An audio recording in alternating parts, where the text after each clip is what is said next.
रामचरितमानस किष्किंधा का शेष भाग हिंदी में भक्त को सुनाऊंगा। आप इसको ध्यानपूर्वक सुने और इस चैनल को लाइक एंड सब्सक्राइब जरूर करें। आगे की आपकी राम कथा आपको सुनाते हैं, सुनिए।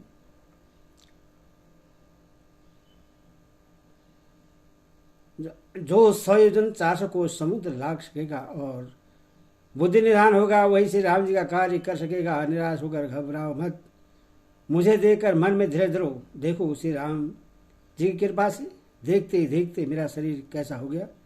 बिना पांग का बेहाल था, पांग उगने से सुंदर हो गया।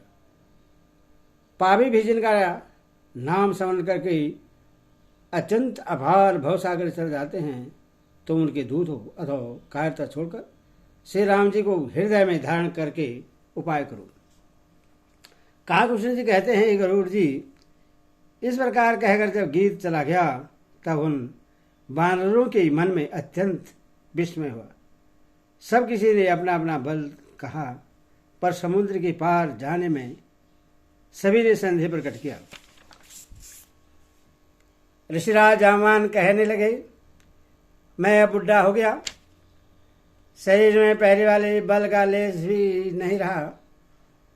जब खरारी खर के शत्रु श्री राम वामन बने थे, तब मैं जवान था और मुझ में बड़ा बल था।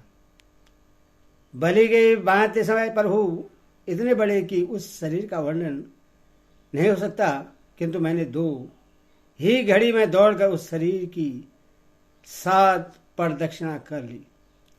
अंगद ने कहा, मैं पार तो चला जाऊंगा, परंतु लौटते समय के लिए हृदय में कुछ संदेह है। जामवान ने कहा, तुम सब प्रकार से योग्य हो, परंतु तुम सबके नेता हो, तुम्हें कैसे भेजा जाए।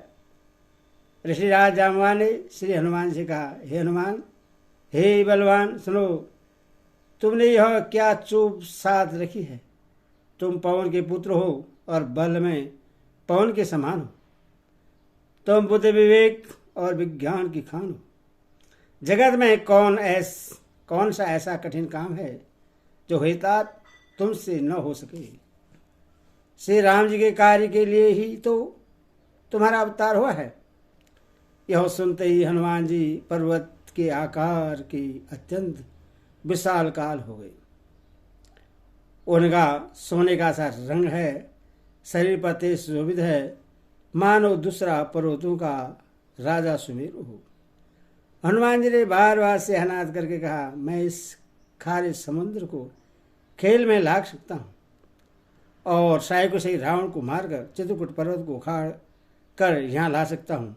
हे जामवान, मैं तुमसे पूछता हूँ, तुम मुझे उसे सीख देना कि मुझे क्या करना चाहिए। जामवान ने कहा, हे तात, तुम जाकर इतना ही करो कि सीता जी को देखकर लौट आओ और उन्हें खबर कह दो, पे कमल नयन श्री राम जी अपने बाहुबल से ही राक्षस का संहार कर सीता को ले आएंगे। केवल खेल के लिए ही हुई भानु की सेना साथ लेंगे। भानु की सेना साथ लेकर राक्षसों का संहार करके श्री राम जी सीता जी को ले आएंगे।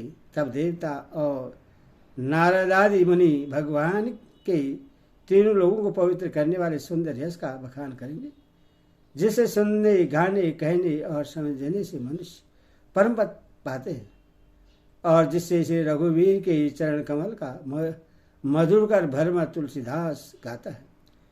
श्री रघुवीर का यश भव जन्म मरण रूपी रोग की अचूक दवा है।